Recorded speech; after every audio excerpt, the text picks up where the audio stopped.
剣をすべき人間だろうと、無個性の人間だろうと、その奥には等しく人の心があるのだと信じたいのだ。我英動畫已經完美咁完結咗，身邊好多人由靈體變到一口氣追晒，亦有朋友由5條悟嘅老婆變成爆豪嘅老婆啊！亦都有好多師兄睇完話哭成狗啊！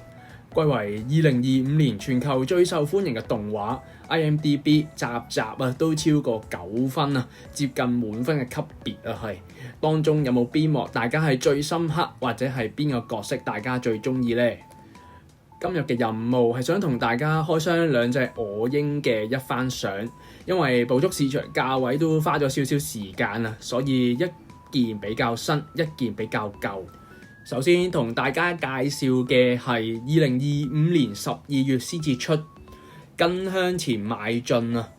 呢隻衣裳還原咗第8季175集啊，綠谷同埋爆豪細個嘅時候。另一隻係2024年3月出嘅兩人的嚮往，手上有嘅係思想綠谷童年啊，所以第一個任務係一齊開箱玩呢兩隻一番賞。下半會比較一下 Master Rise 同普通系列，影片到最後都會一如既往市場分析一波啊！所以如果大家想入手嘅，記住睇到最後啦。開箱玩之前，先簡單介紹下咩係 Master Rise。根據 Bandai 官方定義，屬於高品質嘅子系列啊。英文 Masterpiece 同埋 Realize 啊，代表咗大師級嘅呈現，通常喺上位賞或者尾賞會出現啦。相比較之下，普通標準系列多數都係大量生產嘅景品啊。近年都好多動漫嘅一番賞都有 Master Rise 出現啦，例如 One Piece 啊、火影啊、死神等等。咁事不宜遲啦，即刻開呢兩隻一番賞嚟玩玩先。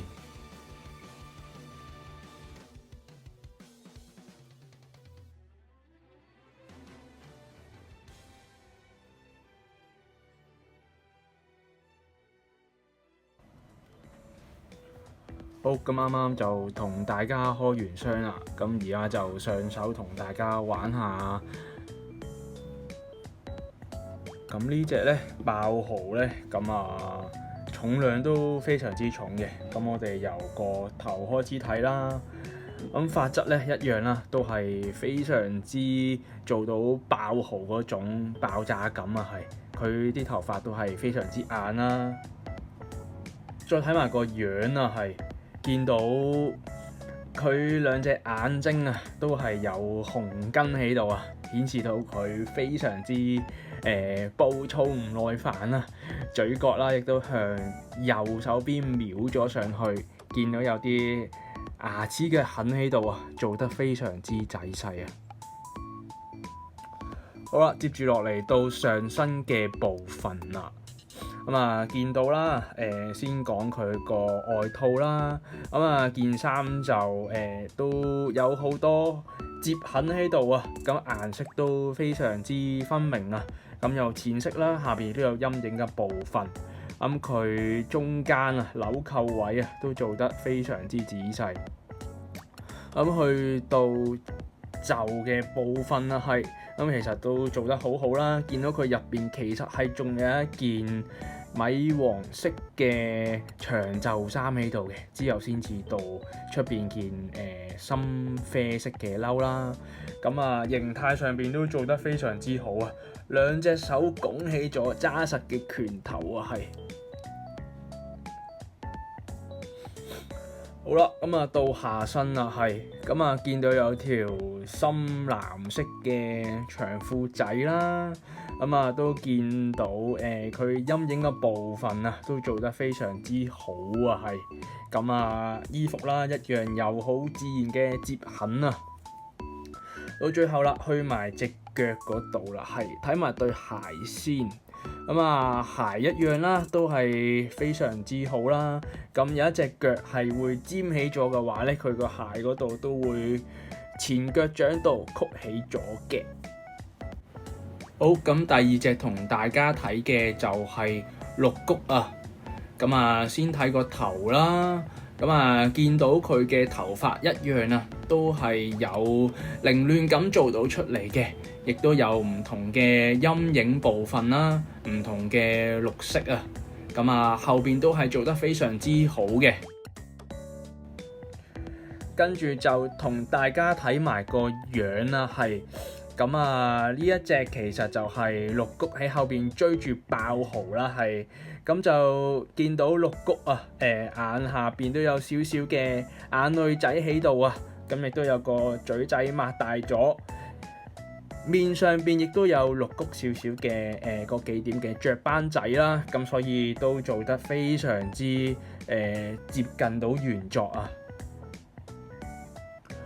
好啦，咁接住落嚟就到上身啦，係上身綠谷就着住件綠色嘅類似羽絨仔嘅物體啦。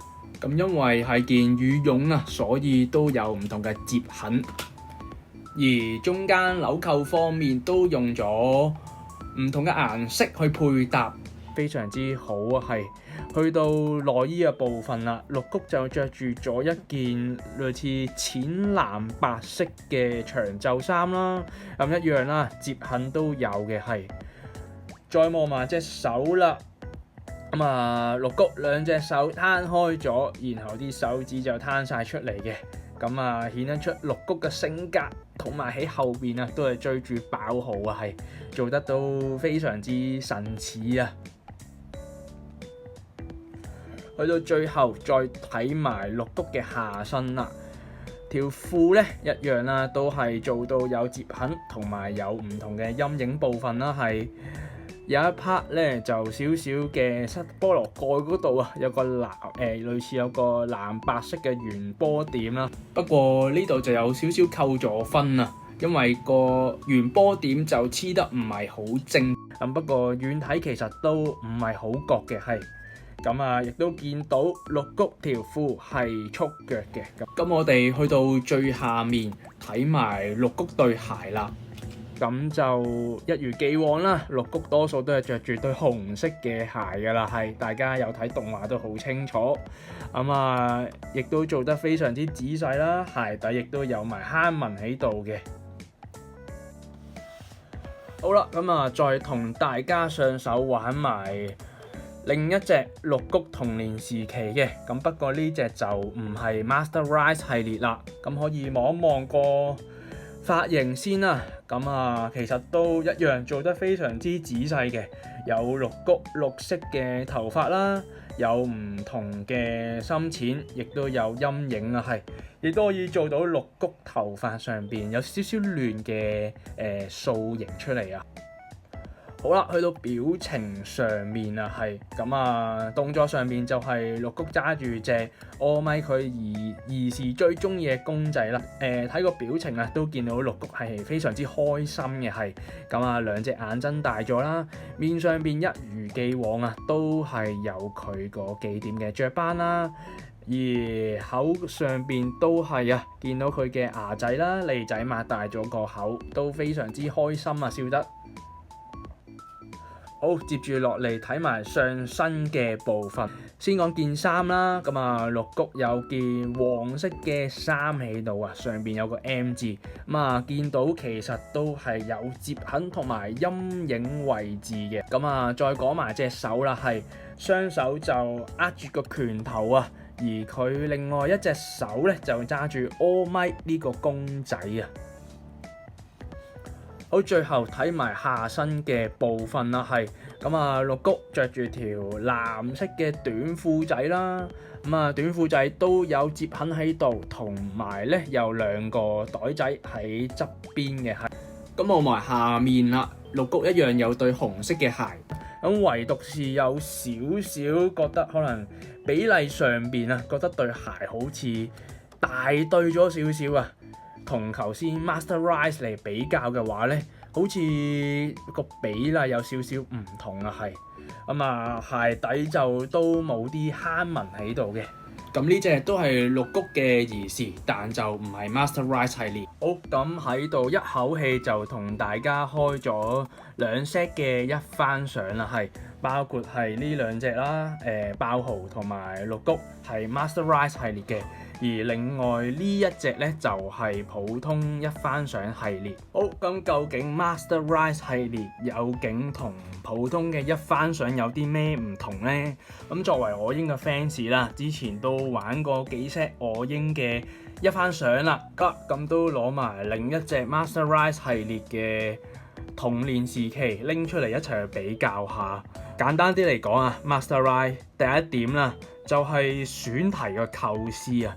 咁佢係好主打去還原翻原作啦，例如係動畫或者漫畫入邊一啲比較經典嘅角色啊，好似例如呢個係喺綠谷喺後邊追住爆豪啦，亦都有另一個大家都非常之記得嘅畫面啊，就係爆豪同埋綠谷喺呢個抽卡嘅時候啊，抽中咗佢哋好想要、好崇拜嘅 hero All Might 嗰張卡嘅時候，開心嘅表情啊！咁我相信呢個畫面大家都非常之記得啊。第二點啊，就係關於硬件方面嘅設計。咁比起標準系列啦 ，Master Rise 系列就會多咗一啲場景感啊。例如係好似呢隻 figure 咁樣啦，佢下邊有個馬路嘅底座啦。同一時間啊，爆豪同埋綠谷啊手上邊都揸住張 All Might 嘅閃卡啊，多咗一啲場景嘅小配件啊。同一時間啊 ，Master Rise 系列亦都可能會有一啲複數嘅角色啦，例如同一隻入邊、同一個相入邊啊，都會有爆豪同埋綠谷。而最後一點啊，就係主要角色方面啊。個人覺得啦，喺 Master Rise 系列咧嘅主角啦，就多咗一啲情緒嘅表達啊，係例如佢哋會有笑容啦，兇神惡煞嘅表情啦，咁有眼淚啦，而且你見到佢哋係會有動作啦，例如係向兩隻手叉起咗啦，向前去追啦，亦都有見到爆豪跳起啦，係更加多一個情感嘅流露嘅表達啊。咁同一時間你會見到佢哋咧有肌肉嘅線條啊，衣服嘅皺褶啊，咁所以喺個表情嘅刻畫動作啊都係更加咁自然嘅。好，咁總結而言啊 Master Rise 系列就係非常值得支持嘅。咁啊，靜態嘅景品會有豐富嘅表情啦，咁同埋可能會有一啲動態嘅表達啊。咁個人建議大家如果抽開一番賞，行過路過都可以留意下啦，佢啲 figure 係咪會寫住 Master Rise。今次嘅任務就完成啦。如果你哋都係我英嘅 fans 啊，或者都有玩開景品，歡迎留言同我哋分享討論下，一齊分享玩玩具嘅樂趣啊！俾個任務大家，你哋可以 review 下自己嘅 figure 櫃啊，話唔定當中已經有 Master Rise 嘅系列啦。影片去到最後，一如既往市場分析一波啦。先講隻最新衣上 Master Rise 童年時期綠谷追住爆豪嗰隻啊，市場價位300美至400蚊左右啦，市場上都多人放嘅。而思想綠谷童年啊，可能係比較舊啊難揾嘅關係，市場價位都要500蚊左右。同 set 一番賞衣上爆豪童年啊，價位比綠谷仲要高多少少，係有啲難入手嘅。中意我英或者玩玩具嘅你哋，希望可以訂閱我哋，因為年尾都買咗好多玩具，想同你哋一齊玩啊！馬年快樂，身體健康，長玩長有，下次見，再講。